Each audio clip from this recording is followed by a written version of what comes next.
أعوذ بالله من الشيطان الرجيم. بسم الله الرحمن الرحيم.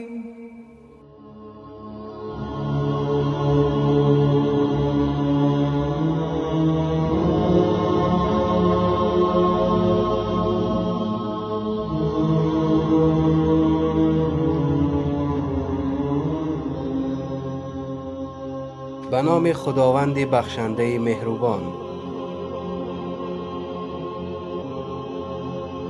سلام علیکم شنوندگان عزیزی رادیو مهر. به برنامه آیات مبین خوش آمدید.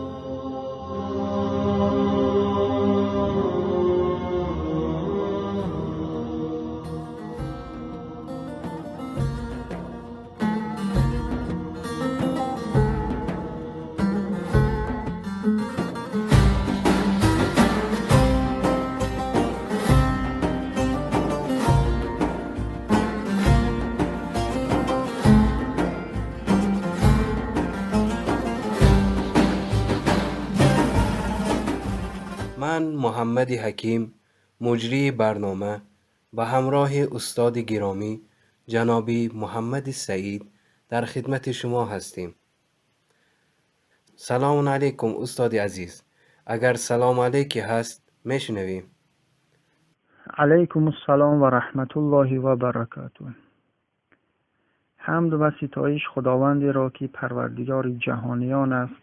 درود و سلام می خداوند بر روان پاک پیامبر رحمت حضرت محمد مصطفی صلی الله علیه و آله و سلم و خاندان بزرگوار و اصحاب گرامیش و همچنین سلام بر شما شنوندگان عزیز و ارجمند.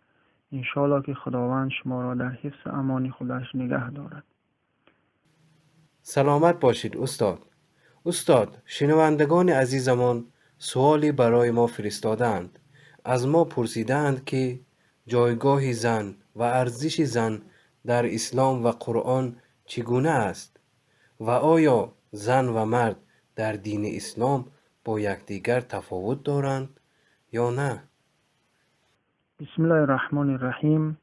پیش از آنی که جایگاه و ارزش زن را ما از نظر اسلام و مخصوصا از نظر قرآن بیان کنیم، باید این مطلب برای ما روشن شود که زن قبل از اسلام در کشورهای متمدن و غیر متمدن چه جایگاهی داشته است. به طور کلی در کشورهای متمدن مثل روم و یونان قبل از اسلام زن از جایگاهی خیلی پایان برخوردار بوده، به این صورت که حتی زنان مورد خرید و فروش و مورد تهدید و قتل قرار می گرفتند و گاهی حق عبادت از آنها گرفته می شد و در واقع زن به عنوان یک انسان شناخته نمی شد. این خیلی درد بزرگی است و درد بزرگی بود که متاسفانه دامنگیر بشر شده بود. و در زمان جاهلیت عرب که پیش از نازل شدن قرآن بود، مردان از تولد فرزندان دختر خشمگین می شدند و نگهداری آنان را خاری تصور می کردند و بعضی وقتها دختران نوزاد خود را زنده به گور می کردند، چنانکه قرآن کریم در این مورد می فرماید: بسم الله الرحمن الرحیم. وَإِذَا بُشِّرَ أَحَدُهُم بِالْأُنثَىٰ ظَلَّ وَجْهُهُ مُسْوَدًّا وَهُوَ كَظِيمٌ يَتَوَارَىٰ مِنَ الْقَوْمِ مِن سُوءِ مَا بُشِّرَ بِهِ أَيُمْسِكُهُ عَلَىٰ هُونٍ أَمْ يَدُسُّهُ فِي التُّرَابِ أَلَا سَاءَ مَا يَحْكُمُونَ.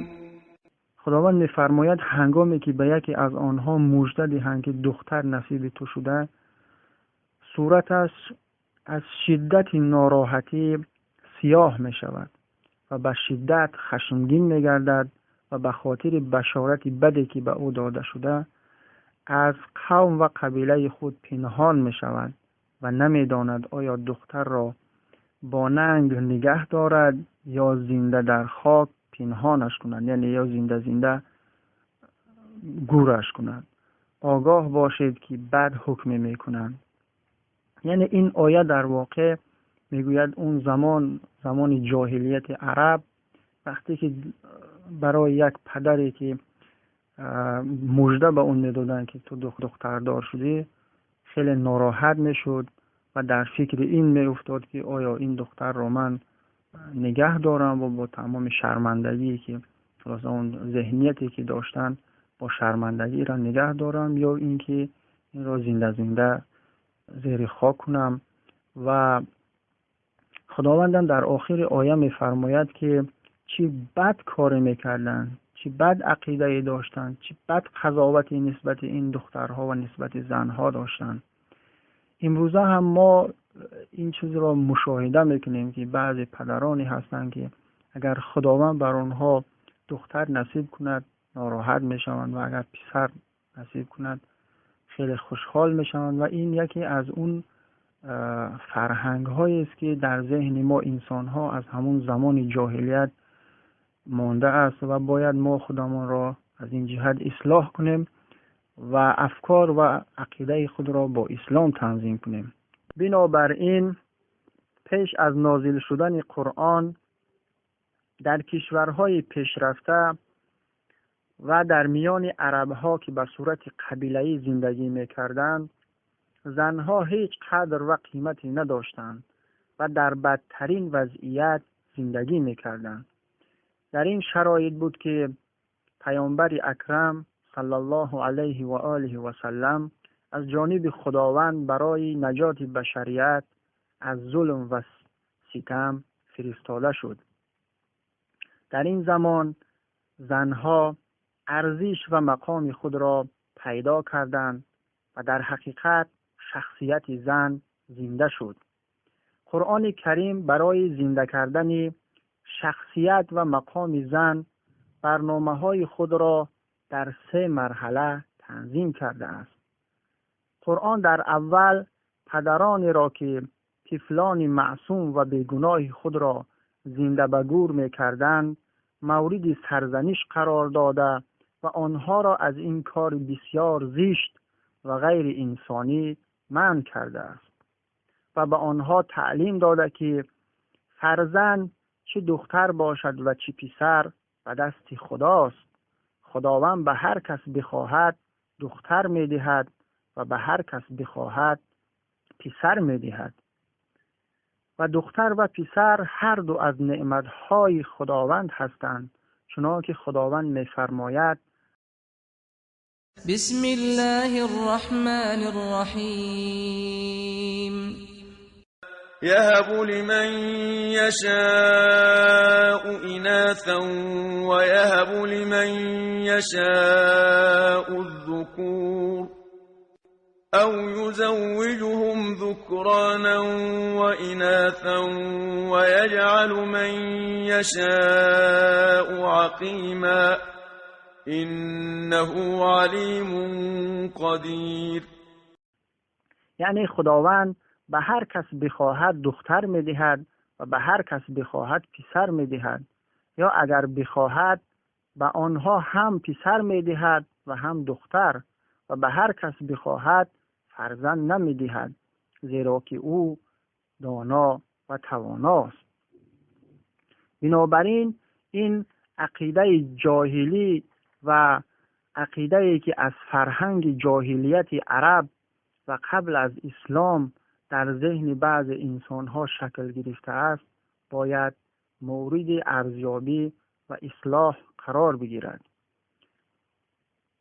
در مرحله دوم قرآن کریم اعلان می‌کند که نژاد و ملت و قبیله مانند شناسنامه انسان هاست و سبب فخر و نزدیکی به خدا یا مایه ننگ و دوری از خدا نیست، بلکه همه انسان ها از هر ملتی که باشند از حضرت آدم و حوا به وجود آمده اند و تنها چیزی که انسان را نزد خدا دارای قدر و قیمت میکند تقوا و پرهیز از گناه است. بسم الله الرحمن الرحیم.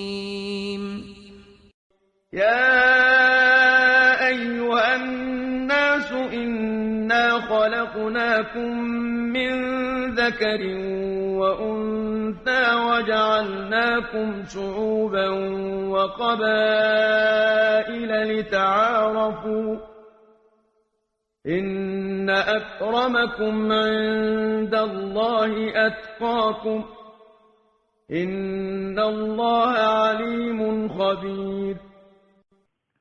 ای مردم، ما شما را از یک مرد و زن آفریدیم و شما را شعبه ها و قبیله ها قرار دادیم تا همدیگر را بشناسید.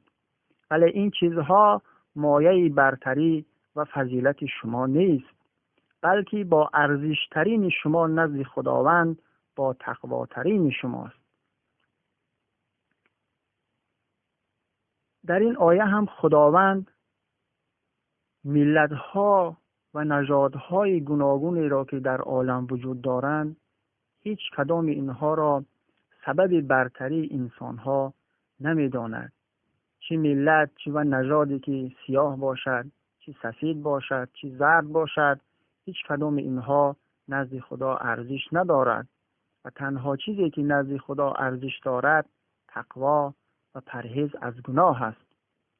و این چیزهایی که تفاوت‌هایی که در میان انسان‌ها وجود دارد به خاطر این است که انسان‌ها همدیگرش را بشناسند. قرآن کریم در مرحله سوم میان زنان و مردان در کسب کردن فضیلت‌های اخلاقی و نزدیک شدن به خداوند هیچ فرق قائل نمی‌شود. اسلام نه دین مردان است و نه دین زنان، بلکه دین انسانیت است که هر کس انسانیتش بیشتر باشد در نزد خدا از زندگی پاک و اجر نیکو برخوردار می‌گردد. فرق ندارد که زن باشد یا مرد باشد.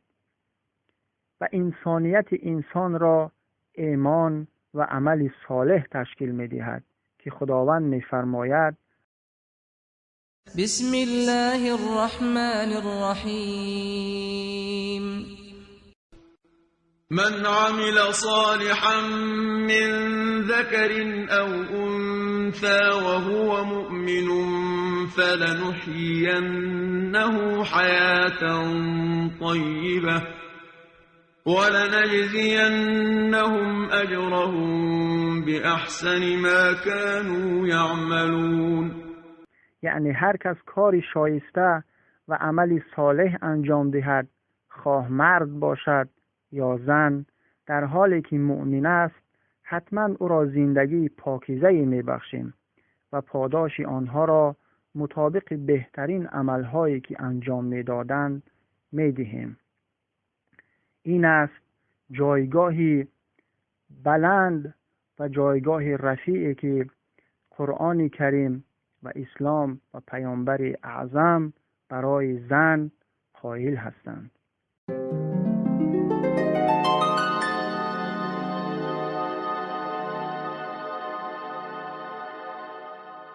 درس هایی که از آیات مبارکه می توان برای زندگی خود به دست آورد عبارتند: اول این که ناخرسندی از داشتن فرزند دختر ناسپاسی از خداوند بوده از آداب جاهلیت می باشد.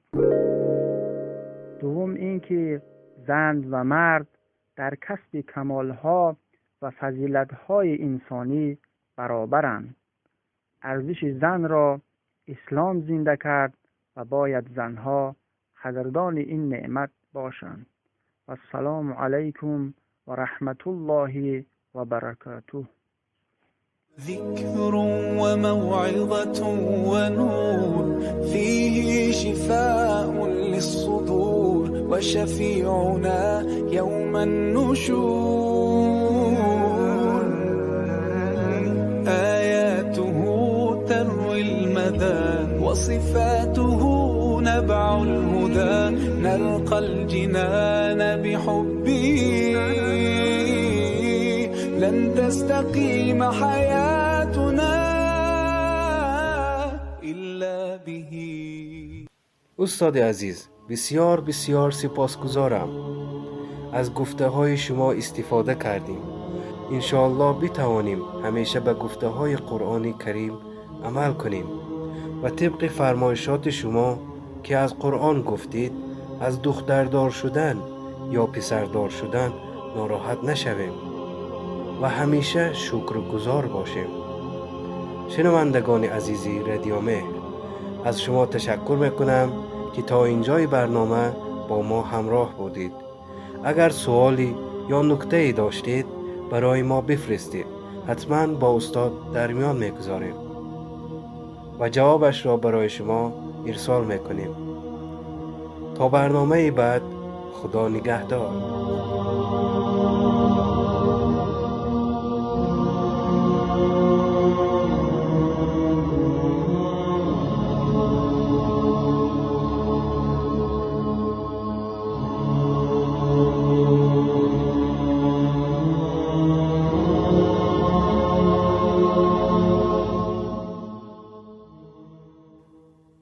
هو الأول والآخر والظاهر والباطن وهو بكل شيء عليم. صدق الله العظيم.